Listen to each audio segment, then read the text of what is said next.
We are greatly thankful to the participants, dignitaries on the dais of the dais, deans, heads, and different faculty members, research scholars, and students.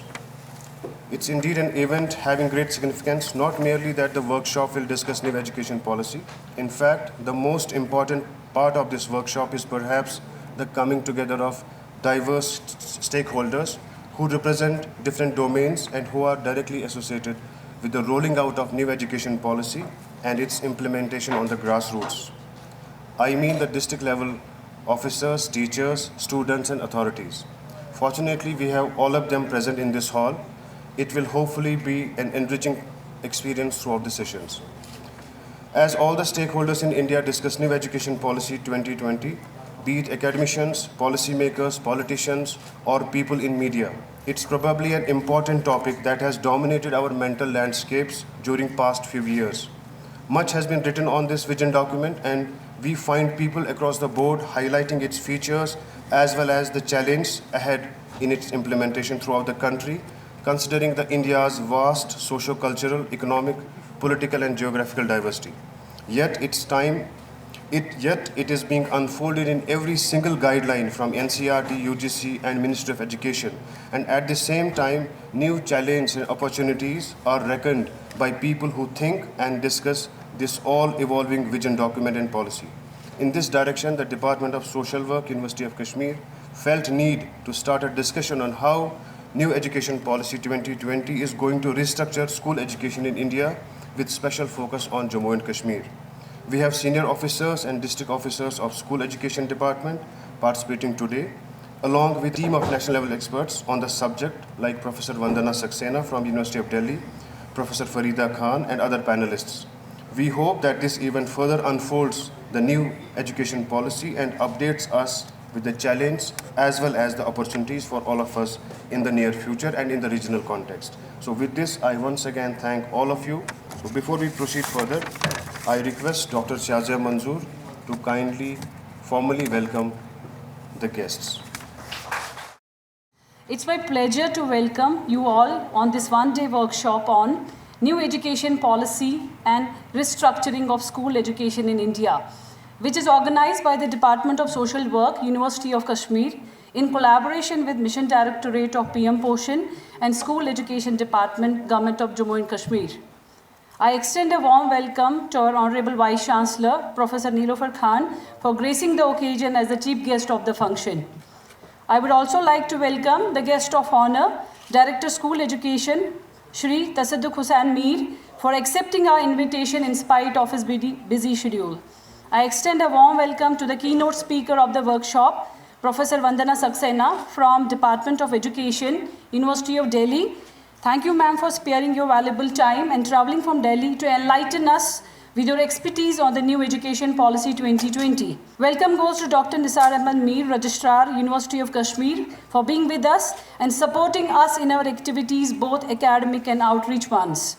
Last but not the least, I would like to extend a warm welcome to the deans, directors, HODs, officers of the university, CEOs, and other participants from the school education department. In the Department of Social Work, the faculty has a continuous thrust on the multidimensional theoretical aspects of the social work field, and a comprehensive theoretical and empirical grounding is given to the students of the social work. The department is orienting the students for the holistic personality development, and in this regard, organization of seminars, guest lectures, symposiums, and the lectures by the world-renowned guest faculties is a frequent norm in the Department of Social Work. The department is having a vibrant and a talented faculty who are continuously engaged in conducting action research projects for the government as well as the non-governmental organizations. There are many studies which are supported by many national organizations, and among such research engagements of the department, one of the recent activity taken is the social audit of PM Poshan. And we all know that PM Poshan, earlier called as midday meal scheme, and the evaluation was conducted by the Department of Social Work. We did a study earlier. We did a thorough examination and evaluation of 2 districts. In the first phase, we covered the district Ganderbal and the district Budgam, and the report is already submitted to the government. And the report has been well taken, the feedback and the kind of gaps which have been identified by the Department of Social Work, it's being implemented, and I believe that the gaps will be, of course, filled. And today we will be also sharing the report, and we have done a study of evaluation of 8 districts. And the purpose of conducting such activities, these academic institutions cannot work in isolation. We need to work and have a close partnership and network with the government, because we believe at the social work, the problems need to be solved. The grassroots problems and the solution need to be taken while conducting these studies. And some of the important findings which came out from the social audit is that the basic health facilities, whether we talk about basic health screening, eye checkups, dental checkups, they have been taken care by the midday meal scheme. And at the same time, the attention and the retention of students is possible because of midday meal. We have seen a lot of community members in the field. They have really felt that midday meal has attracted the students and it has reduced the dropout. And I think that that is the fundamental thing of the midday meal scheme. And one of the critical findings emerged from the study was that of a lack of proper infrastructure at school level. We all know that the lack of infrastructure creates a lot of problems in addressing the issues which normally students should get at the field level. So this is the study which we have done. The team members, the faculty members were all co-investigators in this study, and it has been done by the students of the social work department. A thorough exercise was done during the winters, and all the data was collected, analyzed properly, and the report will be shared today.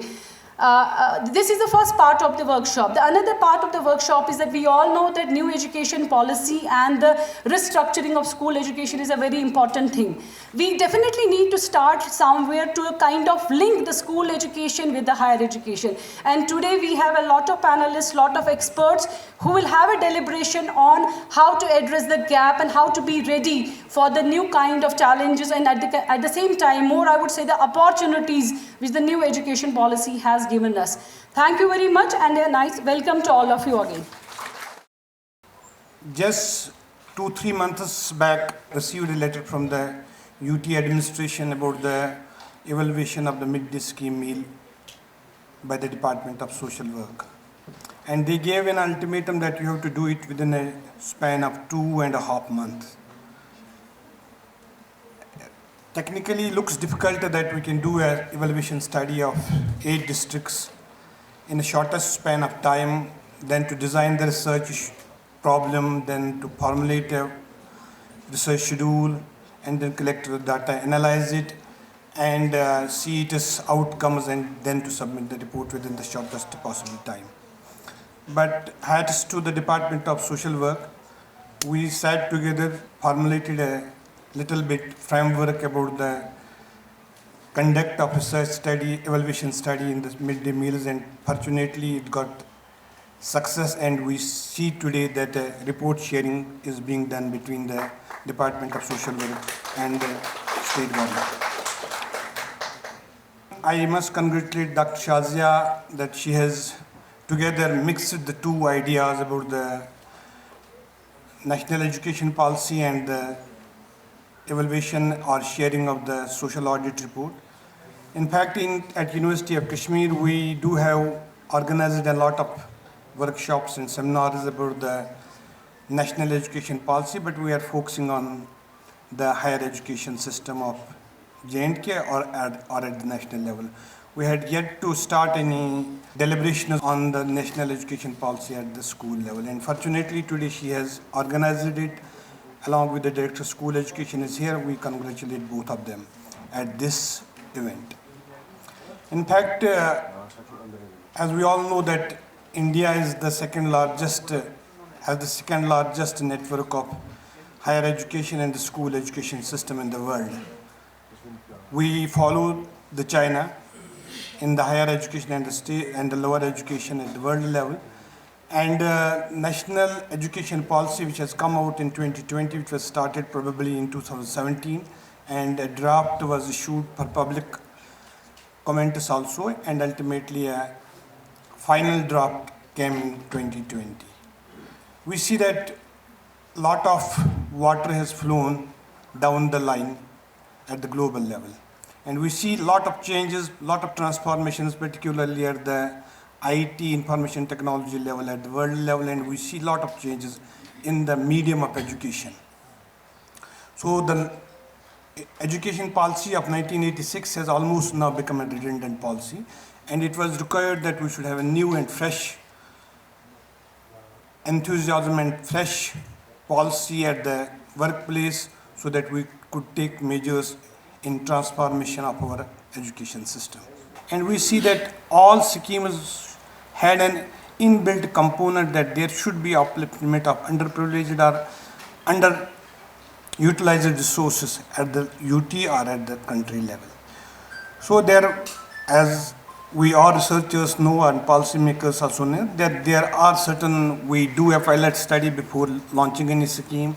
We do a concurrent evaluation, we do a midterm evaluation, we do a summative evaluation. These different evaluations ultimately result in certain corrective measures which the academics, institutions, or the scholars, or the teachers, they suggest it to the government, and ultimately government takes certain corrective measures in implementation of those policies. I hope that today's document, which is being shared by us and the UT government, it will definitely give a better results, particularly vis-a-vis the identification of certain issues which have been done by the social work department while evaluating the scheme. I hope it will give better results and give better understanding of the scheme, and it is targeted to be achieved by the state government or the UT government or the central government or the department level. Speaking and interacting, and of course reading through and critically analyzing the policy, I have a certain points to make which I think can add to the discussions throughout the day and in fact later when we all sit down and discuss these points.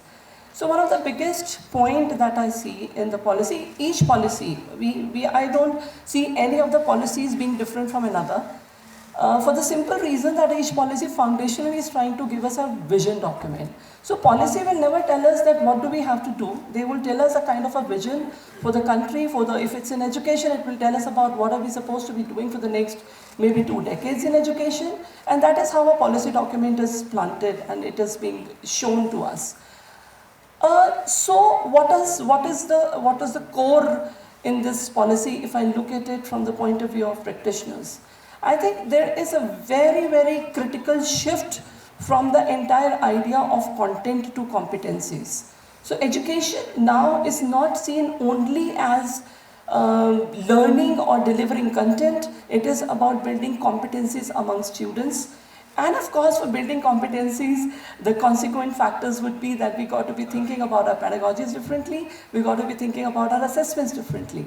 Because if it is content, it's easy for us to have a term and examination and assess the students of how much content they have learned and things like that. So there has been an exaggerated criticism of the examination system that we have had across all levels. So I think this would require a different kind of understanding in assessment, and we will have to move to assessment for learning, from assessment of learning, assessment for learning to assessment as learning. So that shift of assessment procedure would automatically reflect in the pedagogies also. So how are we going to be talking about? So the CBSE, many of the schools here might be affiliated with CBSE. They might have seen that experimental tryout with continuous and comprehensive evaluation.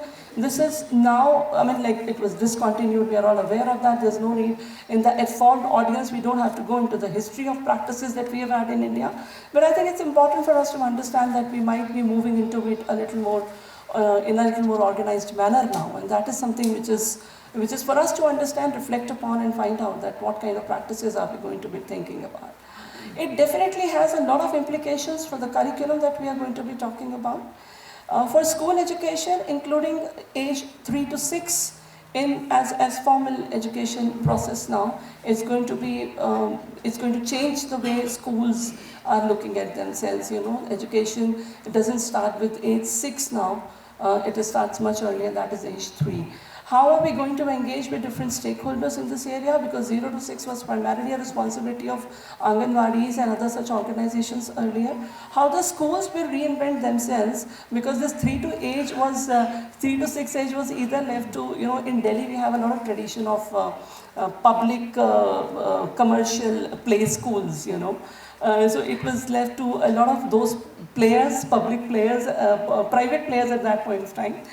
We got to be looking at it that now that we are getting this responsibility on our shoulders, we got to be rethinking about how the early years of education would be seen and would be understood. Since we're talking about a shift in the competencies, we'll also have to look around that what is that we want to have and share and discuss, and we want the students of this age group to learn exactly. Do we want them to start learning writing alphabets earlier, or do we have to do something of that kind, So we got to be actually understanding. There's a lot of discussion on, and there has been a lot of literature on how the playway methods can be engaged at the junior level. We got to be really looking at them with a little more sincerity now, at least for the age group of 3 to 8, probably, in that particular segment, because we shall be looking at the age of 3 to 8 together now in a school system. So I think these are the kind of challenges which we are facing at the school level. But there are, of course, larger challenges because there's a lot of emphasis on this policy for the nativeness or the socio-personal context of the child. Now this needs to be very critically balanced with the possibility of child becoming an integrated human being at the national level and then subsequently at the international global citizen. So how we create those kind of transitions from local to national to global, I think that is yet another challenge that all of us as academicians will have to be facing, will have to be working towards that. What do we mean by providing education to the children in their native languages? What does that mean? How long do we want to continue that? And do we want the children to shift from the local language to state language, to national language, to international language in subsequent amount of time? Or do we want the children to have, or do we want the system to have kind of, higher education in all local languages which a child has? These are the kind of, cross-sections where we are at this moment when we are discussing different kind of, where we are discussing at different forums. I think these are the kind of challenges that we're going to be facing. We got to be facing about differentiating between the medium of instruction and between the process of learning a language, how language and medium are different, and how the students will have to be nurtured in which way. It's something which needs to be understood. I was in a forum which was organized by National Council of Scheduled Tribes, and I think the language debate was very, very, very, I can say, aggressive there, because the kind of languages which we have with our tribal communities, those languages have not become a part of the regular system or in the schooling and things like that. So these are the kind of multiple challenges that we are going to be facing and we are going to be looking at. So the policy very critically addresses the idea of fragmentations. We have not seen the preschool education to school education to secondary education to higher education. In the earlier kind of a forum, there used to be a kind of, different agencies which were looking at different parts of these, of the entire education process. There is going to be a kind of a difference now because the policy addresses this idea of fragmentation, and we got to work in both ways. The school education will have to reinvent itself to be coordinating with the higher education, and the higher education will have to really be coordinating with what is happening in the school now. So this kind of a continuity that is being planned is something which is the vision of the document, is what I want to say. But I also want to say that this is precisely the challenge of implementation also. Because if everything gets into, I think there was a lot of freedom with different kind of organizations which were looking after different stages of education also. Now, if those autonomies are being taken away, that is a kind of a challenge, that how do we kind of, get in sync with the expectations and the requirements across different levels. So that is a critical challenge, that if we have a single organization looking after the entire process of education, what kind of flexibilities, freedom, what kind of stage-specific interventions can we really assert for. As academicians, we always have our own domains and we always want to say that this is going to be better for this age group. We always have those kind of bases, and we are not saying it out of our gut feelings. We have research foundations, research bases to be saying that, this is particularly possible and more relevant and more appropriate for this particular age group. So the times to come will tell us that the kind of autonomy and flexibility that the system has had as a system, there's a lot of autonomy and there's a lot of flexibility built in the way the student can opt for their syllabus, they can opt for their courses, but as a system, shall we have that kind of a flexibility and autonomy remains to be seen and worked upon. Another important part is there's a lot of emphasis on teachers' development across all stages. And two important points which are coming in that is the pedagogy and the research. So across all stages, there's a lot of emphasis on how the pedagogy should be. Because the policy talks about an education system which looks after the student in his or her socio-personal context with a lot of criticality. It's a movement from, student for the system to system for the student. Now, in that context, one of the major state player or one of the major, I should say, player or the role, the actor, would be a teacher in the classroom. How teacher works on his or her own empowerment, how they work towards looking at things in a different manner would also require a lot of consideration and a lot of deliberation. Especially when we are talking about setting up our education in the native context, So which means that a lot of things which are done on a global level or which are done on a national level, the kind of studies that we've had, may not be very relevant for a given local context. Now, if these policies, these practices are not very relevant at the local level, the teachers will have to have those kind of action research capabilities, grounded theory research capabilities, so that they can find out certain kind of solutions, they can learn to address the problems at the local level by themselves. So, working on this entire idea of teacher as researchers and teachers as their own, self-motivated professional, taking their own responsibility of professional development will also be a very critical factor. So we got to be working a lot on the teacher training programs, both in service and pre-service, so that we are able to have a bag of professionals who have the same vision, who share the same vision and who are able to have this capacity to convert the vision of the policy into the practices in their own context of the school system. I am pleased to have you all here with us today, and we are proud to be part of this workshop and to be in this wonderful place to share our experiences and to learn from great scholars at this seat of learning, the University of Kashmir. Before we get started, I would like to express my sincere appreciation to Honorable Vice Chancellor Professor Nilofer Khan with congratulations for recently assuming the charge of VC as first female VC of University of Kashmir. A proud moment for all of us. Thanks to all who generously arranged this workshop, this event of our educational administrators and other stakeholders.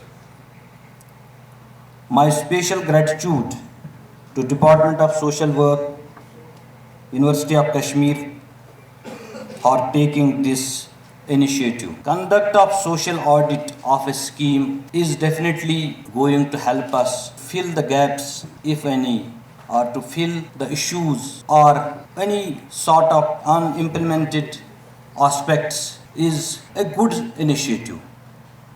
And in today's workshop, I am sure that more focus will be on NEP 2020, which has recently been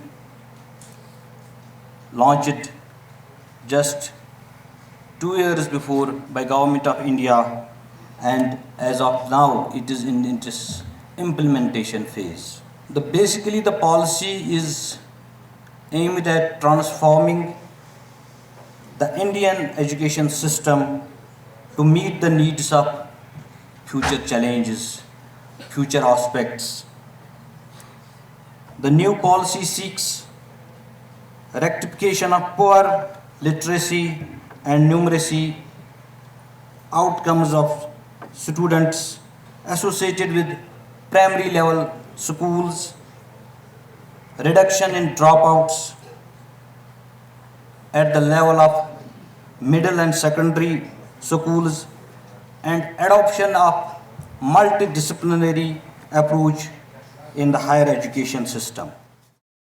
I'm sure the recommendations which they have made will reach to the policy makers, and whatever action has to be taken, that will be taken because that's very important. Otherwise, it will remain as a report, as an exercise. If it does not move forward and action is not taken, I think those recommendations can be taken one by one. I am aware all of a sudden we cannot take all these recommendations. About the PM Poshan scheme, I know it's a very important scheme for our underprivileged children, and we at the university and at the school level, if we are able to really make this scheme very successful by periodically keep on evaluating it and giving the recommendations, and so that it becomes easy for policy makers to see where the lacunae are and where they can plug them up. I was myself involved in one of the scheme long time back in 90s of NIPSED. That was about evaluation of social components of ICDS in J&K. Believe me, when I completed the report and the recommendations which I made, Director NIPSED, I remember she was Dr. Adarsh Sharma, that time again a home scientist, a human development person. At once, one by one, those recommendations were implemented, not only in J&K, but even at the national level. So, Dr. Shazia and her team, I really congratulate you for taking out this report, because I am sure that this report will be very beneficial and beneficial at the grassroots level for whom this scheme is meant. Now I go to NEP policy 2020 and restructuring of school education in India. I'm aware that our Director School Education and his team has a great challenge in order to implement this particular scheme in our schools. I'm also aware that we have a very robust syllabus for our school education. Our children from government schools, they excel in NEET, they excel in JEE. We are very much aware of that. We have very hard-working children in government schools, those who excel. And the Director School Education, I also know, gives special focus to the children who have that acumen and who can move forward in order to provide them coaching and other facilities. So I'm very much satisfied that our school education even at this level is quite satisfactory. But of course, as Shazia and our keynote speaker said, the world is changing, and globally the structure of education is changing. It is changing in our nation also, in our UT also. We are already geared up at higher education level, number of meetings we had, how we have to implement this NEP policy in our affiliated colleges, in our university. So lots of exercise is to be done. It's quite hard work, but I'm sure jointly we'll be able to succeed and able to implement it, and implement it very successfully. Our UT has always been serious about its education policy, whether it's at school level, higher education level, university or college level. We have always maintained that quality of education and standard of education, and I'm sure that the expert committees which will be framed for this NEP 2020 will also very much, with their keen interest, with their keen expertise, If we need to have expertise from outside also, we can also do that and implement our NEP policy 2020 very efficiently. As our director school education said that 2030, by 2030 we have to fully implement it, and I'm sure that before 2030 we'll be able to implement it, because I know our missionary over here, whether it's school or it's college or it's university, we take things very seriously, and we try to implement and be ahead of the time. So all the best to everyone, and once again congratulations to Department of Social Work, Dr. Shazia and her team, for taking these initiatives in collaborating with various research projects. I do hope that in future also such projects will be taken up, and because it shows that how our university and how our talented teachers are involved at grassroots level also. Thank you very much.